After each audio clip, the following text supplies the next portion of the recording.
Frères et sœurs, la vidéo que je vais vous proposer maintenant est un peu différente de celle que je vous ai proposée d'autres fois.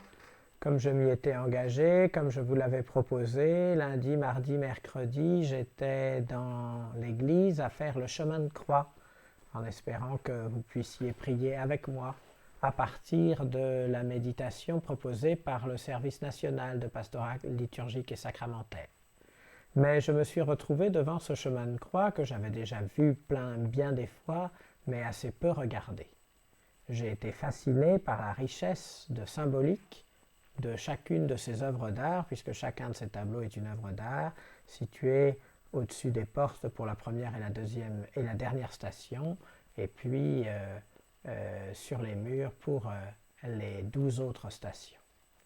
Vous voyez derrière moi un poster qui représente la déposition de croix fait par le Caravage, la méditation du chemin de croix et de ces dernières minutes du Christ est quelque chose de très beau et qui me touche beaucoup. Alors, touché par les œuvres d'art, touché par cette méditation, j'ai décidé d'inspirer l'une par l'autre et de vous partager mon inspiration.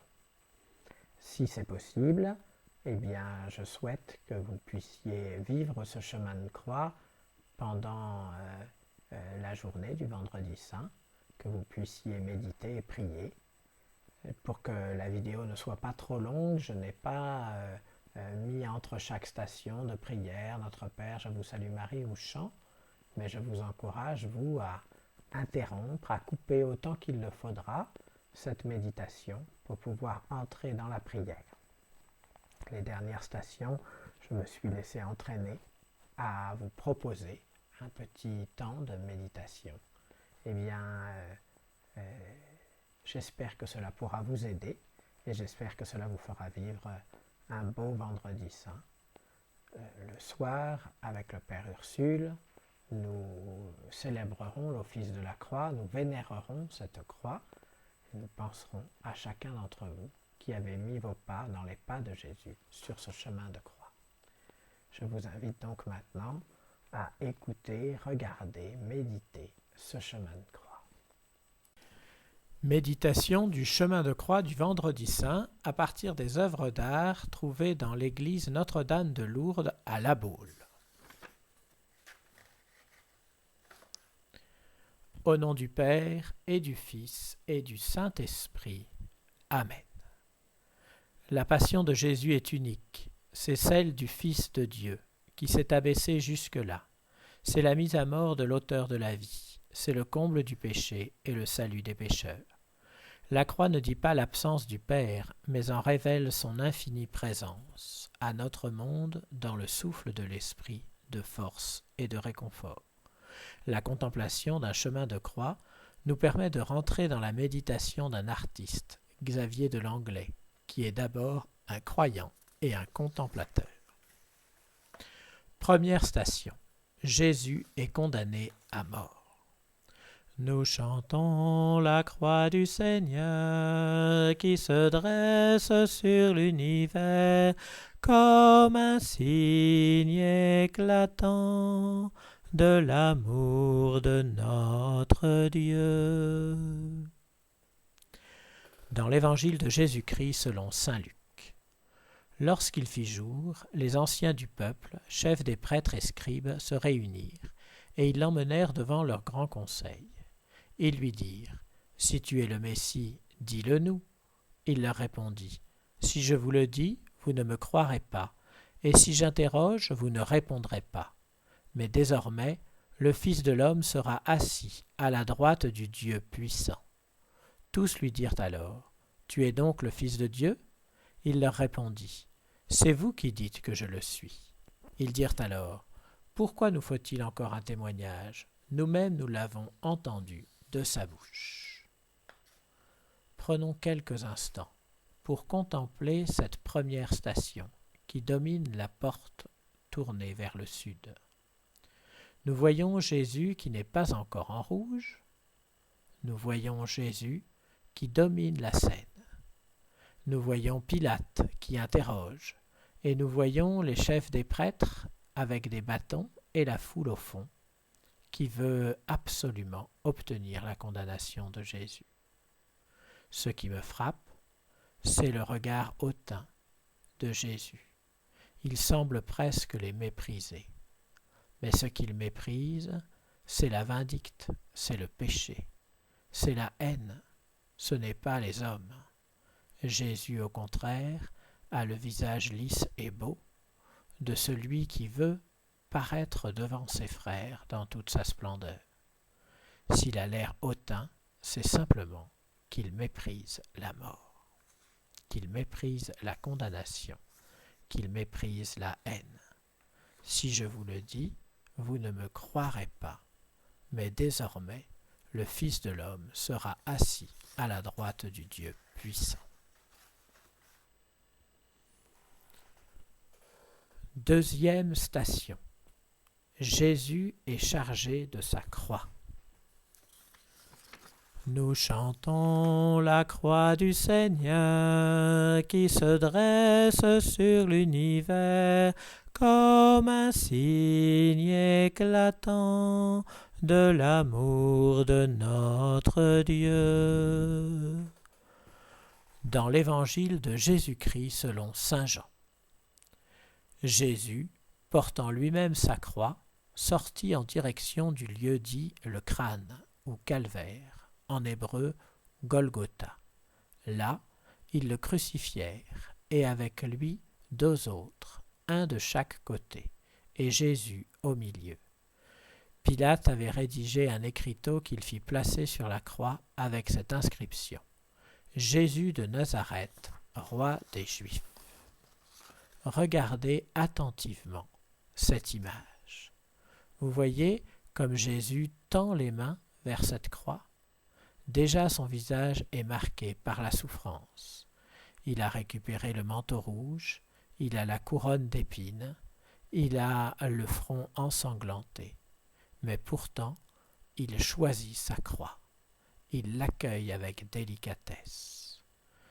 Ma vie, nul ne la prend, mais c'est moi qui la donne, a-t-il dit à ses disciples. Maintenant, il manifeste un peu plus qu'il est bien Jésus, le Nazaréen, le roi des Juifs. Troisième station. Jésus tombe pour la première fois. Nous chantons la croix du Seigneur qui se dresse sur l'univers comme un signe éclatant de l'amour de notre Dieu. Dans l'évangile de Jésus-Christ selon saint Matthieu. Jésus s'écarta un peu et tomba la face contre terre. En faisant cette prière, mon Père, s'il est possible, que cette coupe passe loin de moi, cependant, non pas comme je veux, mais comme tu veux.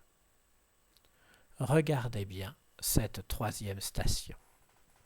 Dans l'évangile de saint Matthieu, nous avons vu pendant la Passion Jésus tomber 3 fois au sol, en priant son Père. Mon Père, s'il est possible, que cette coupe passe loin de moi. Pendant ce chemin de croix, nous verrons 3 fois le Christ tomber au sol. Mais cette fois-ci, ce n'est plus pour prier son Père, c'est écrasé par la croix. Écrasé, ce n'est pas si sûr. Regardez bien. Il l'enlace, il l'embrasse. Il semble dans la position de celui qui aime et qui accueille celui qui est aimé. Derrière, le bourreau peut bien flageller, mais le fouet même semble disparaître. Il n'est peut-être après tout que ce lien ténu, ce lien qui semble disparaître, qui unit Jésus aux valeurs de la terre, tandis que lui, il s'accroche à la croix, à la volonté de son Père.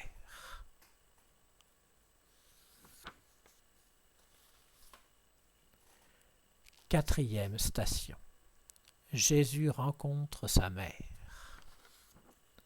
Nous chantons la croix du Seigneur qui se dresse sur l'univers comme un signe éclatant de l'amour de notre Dieu.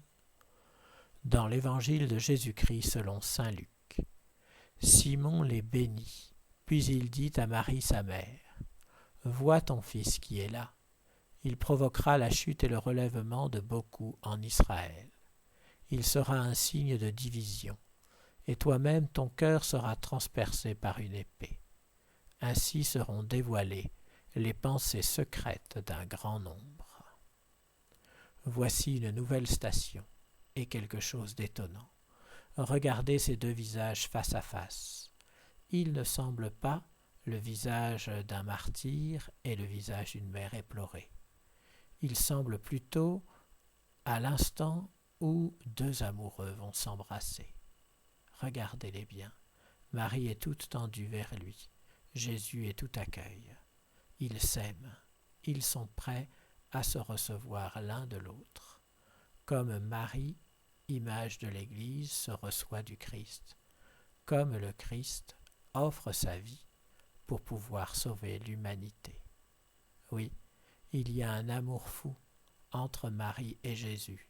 L'amour d'une mère pour son fils et d'un fils pour une mère, mais aussi l'amour du Christ pour son épouse l'Église. Contemplons cette rencontre comme le lieu où le sacrifice du Christ, summum de son amour, crée l'unité entre l'époux et son épouse, entre le Christ et son Église.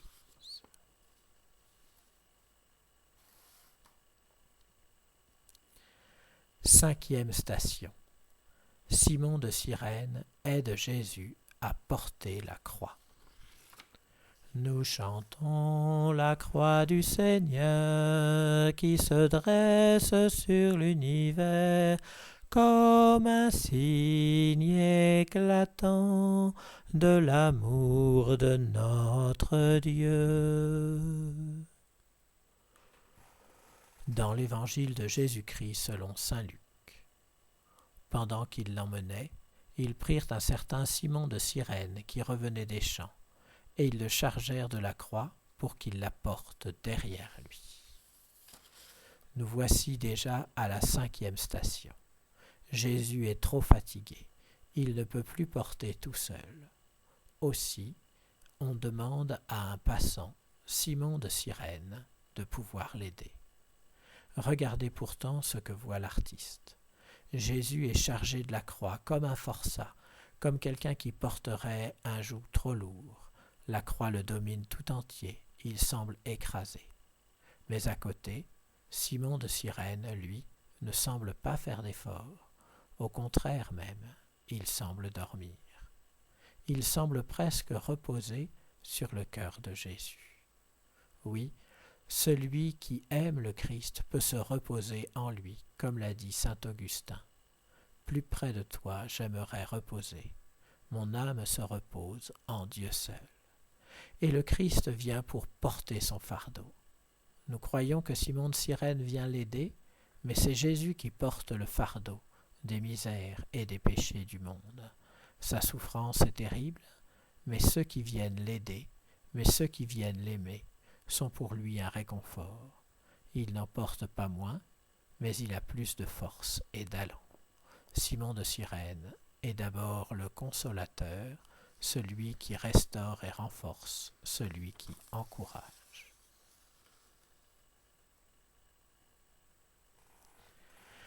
Sixième station. Véronique essuie le visage de Jésus. Nous chantons la croix du Seigneur qui se dresse sur l'univers comme un signe éclatant de l'amour de notre Dieu. Dans l'Évangile selon saint Jean, Philippe lui dit : Seigneur, montre-nous le Père, et cela nous suffit. Jésus lui répond : Il y a si longtemps que je suis avec vous, et tu ne me connais pas, Philippe ? Celui qui m'a vu a vu le Père. Si nous regardons attentivement cette scène, une chose vient nous surprendre. Véronique ne porte pas le linge comme un linge qui serait là pour essuyer, le visage du Christ. Elle porte plutôt le linge comme quelqu'un qui va le voiler, ou au contraire qui est en train de le dévoiler. Et voici que l'amour de Véronique nous rappelle quelque chose.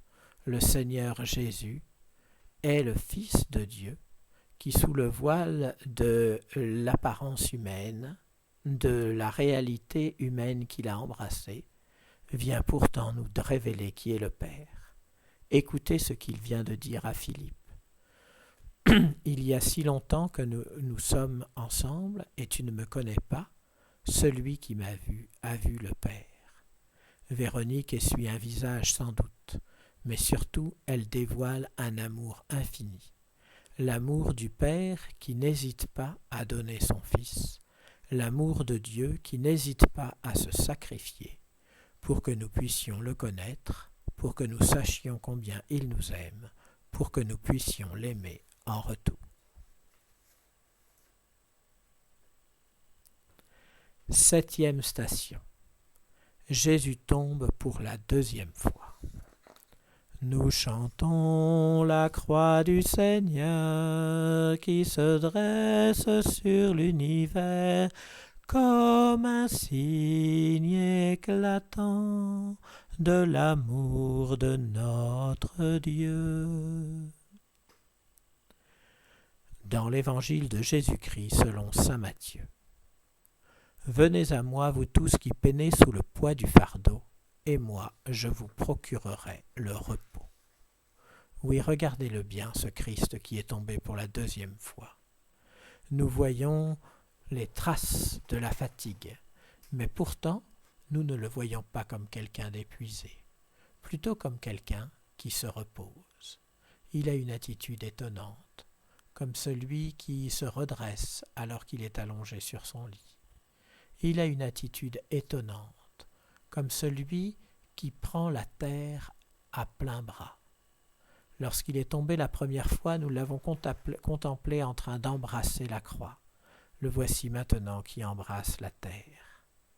Le Seigneur Jésus est venu pour sauver l'humanité, le monde entier. Nous sommes tirés de la terre et il tombe sur la terre. Nous sommes tirés de la terre et il nous rejoint pour nous sauver.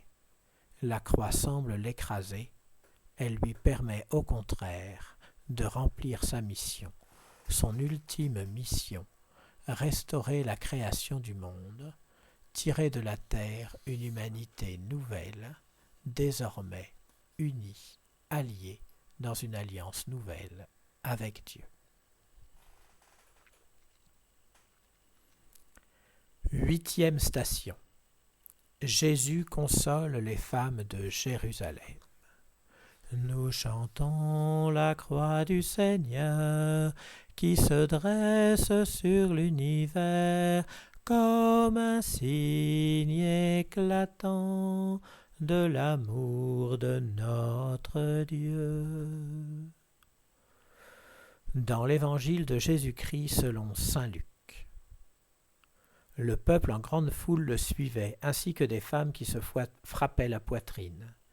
Elles se lamentaient sur Jésus. Il se retourna et leur dit : « Femmes de Jérusalem, ne pleurez pas sur moi, pleurez plutôt sur vous-mêmes et sur vos enfants. » Je contemple cette image et je vois Jésus qui domine de haut toutes ces femmes.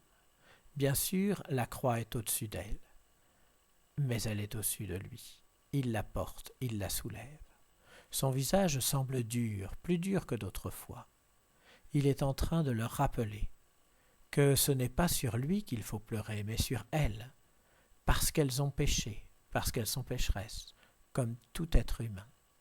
Mais il semble aussi être celui qui vient soulever la croix pour qu'elle ne les écrase pas.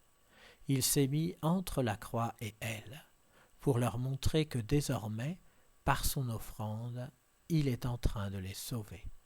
Non, ce joug ne les écrasera pas. Non, elles n'auront plus à pleurer, car le Seigneur vient soulever le fardeau trop lourd pour elles. Il vient les délivrer, il vient leur offrir un avenir radieux.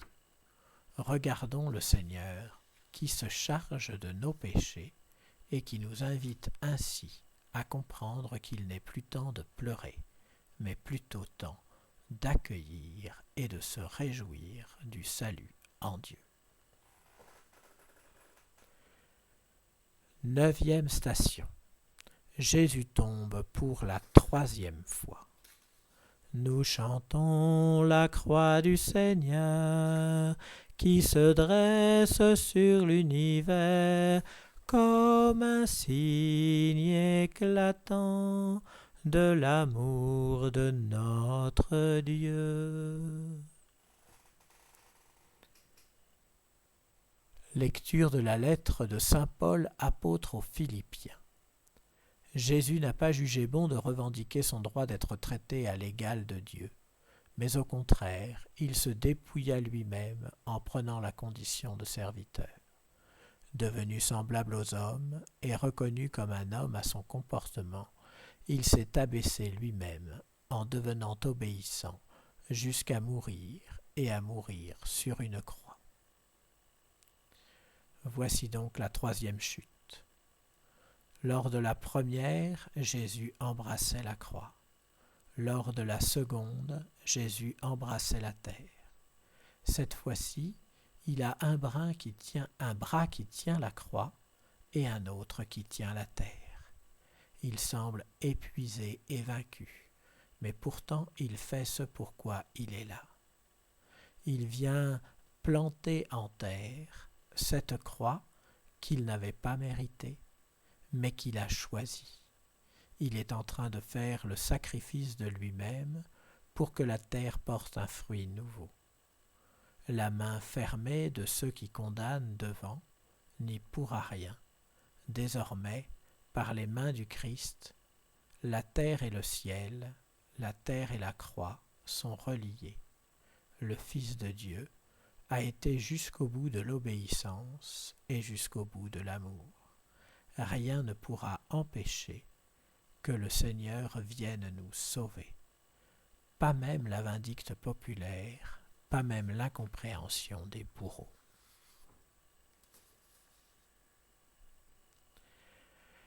Dixième station. Jésus est dépouillé de ses vêtements.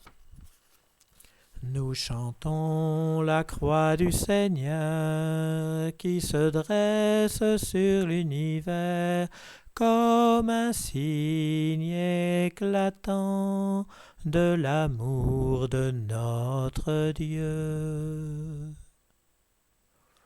Dans l'évangile de Jésus-Christ selon saint Jean. Quand les soldats eurent crucifié Jésus, ils prirent ses habits. Ils en firent 4 parts, une pour chacun. Restait la tunique. C'était une tunique sans couture, tissée tout d'une pièce de haut en bas. Alors ils se dirent entre eux, ne la déchirons pas, tirons au sort celui qui l'aura. Ainsi s'accomplissait la parole de l'Écriture. Ils se sont partagés mes habits, ils ont tiré au sort mon vêtement. La particularité de cette image, c'est que c'est la seule station où nous ne voyons pas le visage du Christ. Ce que nous voyons, c'est plutôt un dos martyrisé. Mais une autre chose peut nous étonner. Il tend les bras vers l'arrière. C'est une position presque impossible, très inconfortable. Il continue à tendre les bras vers nous, même si nous sommes de ceux qui ont martyrisé ce dos, même si nous ne sommes plus capables de voir son visage. Vous le voyez aussi. Désormais, la croix est portée par le bourreau, celui qui est en train d'arracher les vêtements. Cette croix, Jésus l'a portée jusqu'au bout. Il s'est relevé 3 fois. 3 fois il avait demandé « Père, s'il est possible, que cette coupe passe loin de moi ». Mais 3 fois il a saisi de nouveau la croix. Il s'est relevé, montrant qu'il voulait, lui aussi, aller jusqu'au bout dans son amour. Désormais, il est un flagellé, presque un crucifié. Il n'a plus visage humain, mais il s'offre et il continue à tendre les bras vers nous. Car il est le Fils de Dieu, il nous aime et il nous donne tout.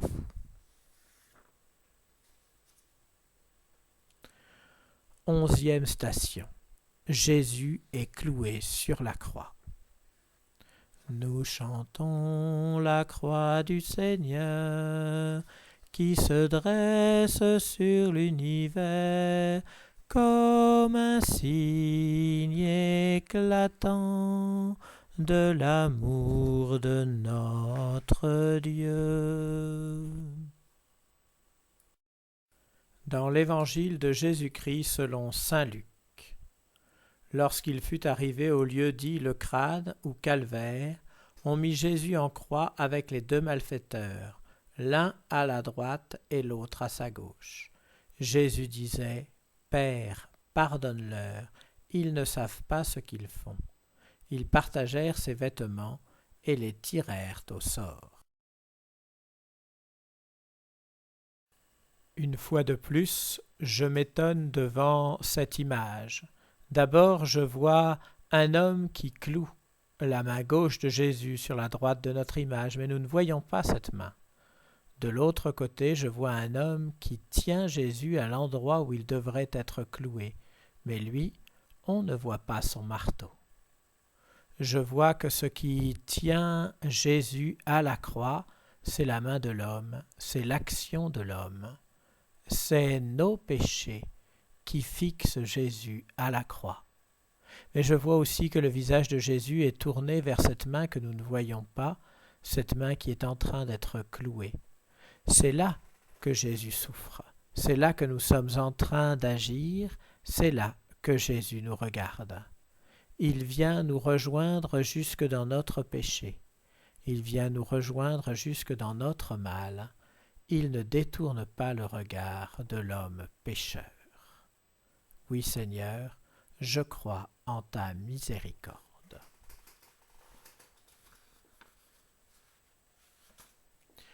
12e station. Jésus meurt sur la croix. Prenons quelques instants pour faire silence.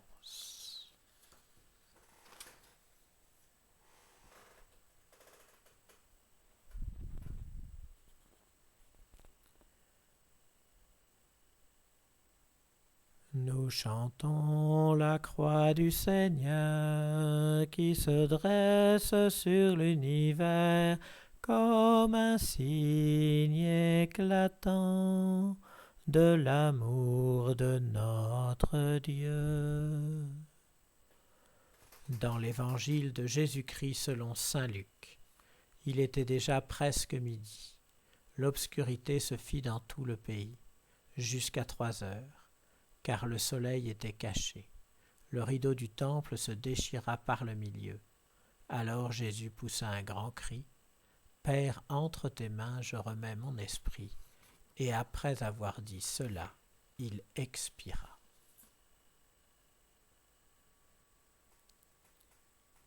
Quelques instants de contemplation silencieuse.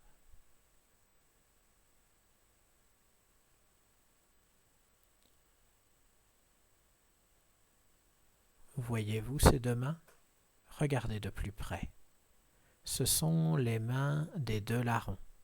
On aperçoit la croix et les liens, notamment pour celle qui est sur notre droite, mais c'est la même chose pour celle de gauche. L'une est fermée, c'est le signe du mauvais larron. L'autre est ouverte, c'est le signe du bon larron. Le bon larron est prêt à recevoir le Christ. Le mauvais larron ne veut rien recevoir de lui, et plus encore, il serait prêt à le frapper s'il le pouvait. Pourtant, regardez attentivement. Le visage de Jésus est légèrement tourné vers le mauvais larron, et c'est sur lui qu'on voit le sang du Christ, le sang de l'Alliance, le sang rédempteur couler. L'un est prêt à accueillir, l'autre pas encore.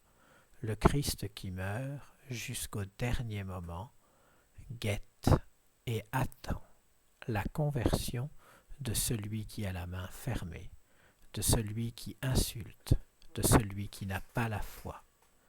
Non, Seigneur, avec toi, il n'est jamais trop tard. 13e station. Jésus descendu de la croix et rendu à sa mère. Nous chantons la croix du Seigneur qui se dresse sur l'univers comme un signe éclatant de l'amour de notre Dieu. Dans l'évangile de Jésus-Christ selon saint Marc, déjà le soir était venu. Or, comme c'était la veille du sabbat, le jour où il faut tout préparer, Joseph d'Arimathie intervint. C'était un homme influent, membre du conseil, et il attendait lui aussi le royaume de Dieu. Il eut le courage d'aller chez Pilate pour demander le corps de Jésus. Joseph acheta donc un linceul, et il descendit Jésus de la croix. Il l'enveloppa dans le linceul et le déposa dans un sépulcre qui était creusé dans le roc. Puis, il roula une pierre contre l'entrée du tombeau.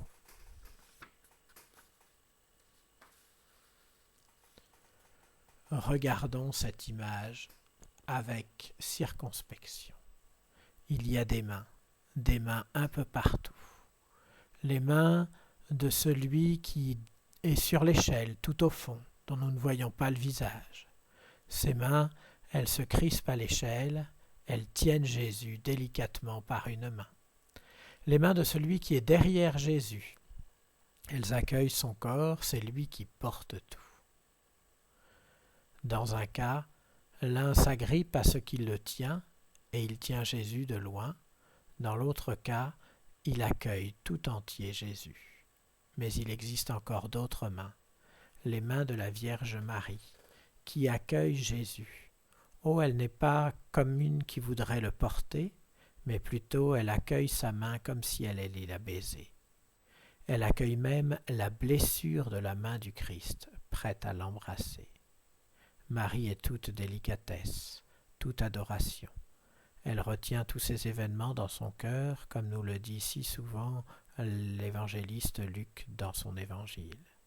Mais surtout, Marie, remplie de foi, continue d'honorer celui qui est son Dieu, même s'il est mort, même s'il semble vaincu. Elle sait, lui, que rien ne peut bien vaincre le Seigneur.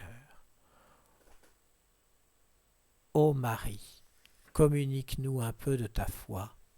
Ô Seigneur, apprends-nous à t'aimer et à croire en toi, comme Marie l'a fait.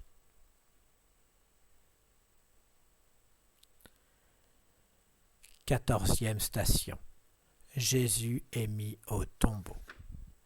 Nous chantons la croix du Seigneur qui se dresse sur l'univers comme un signe éclatant de l'amour de notre Dieu. Dans l'évangile de Jésus-Christ selon saint Jean, ils prirent le corps de Jésus et ils l'enveloppèrent d'un linceul, en employant les aromates selon la manière juive d'ensevelir les morts. Près de lui, près du lieu où Jésus avait été crucifié, il y avait un jardin, et dans ce jardin, un tombeau neuf dans lequel on n'avait encore mis personne. Comme le sabbat des Juifs allait commencer et que ce tombeau était proche, c'est là qu'ils déposèrent Jésus.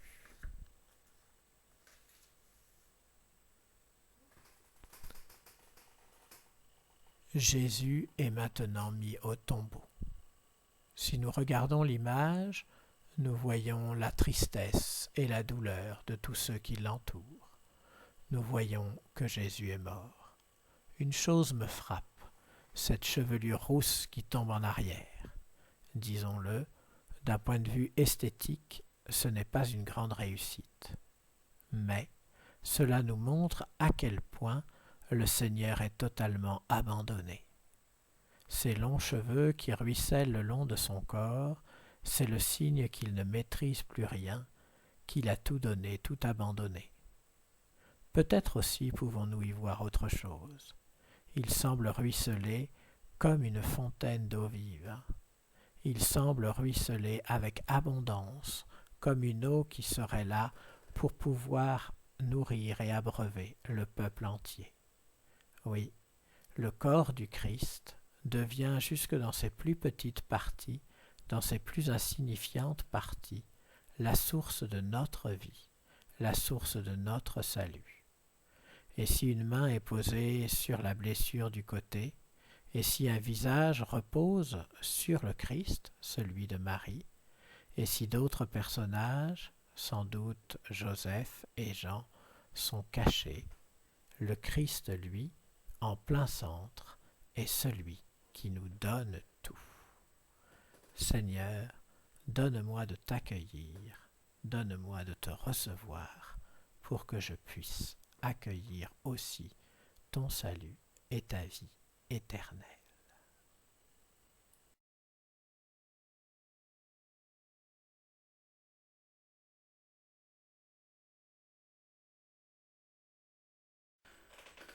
Voilà, frères et sœurs, la méditation que je voulais porter avec vous pour vous. Voici un message d'espérance, je le crois, approfondir l'amour du Seigneur qui jusqu'au bout a tout donné et n'a rien refusé à chacun d'entre nous, c'est une merveille. Je voudrais aussi vous dire que en ce temps de Vendredi Saint et en ce temps de confinement, je porte très particulièrement tous ceux qui vivent des deuils, tous ceux qui vivent des blessures et des choses difficiles.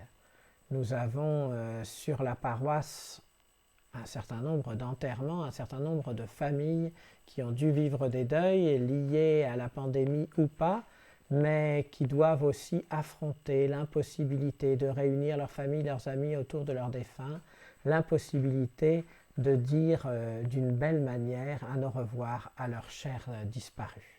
Je sais que c'est quelque chose de terrible.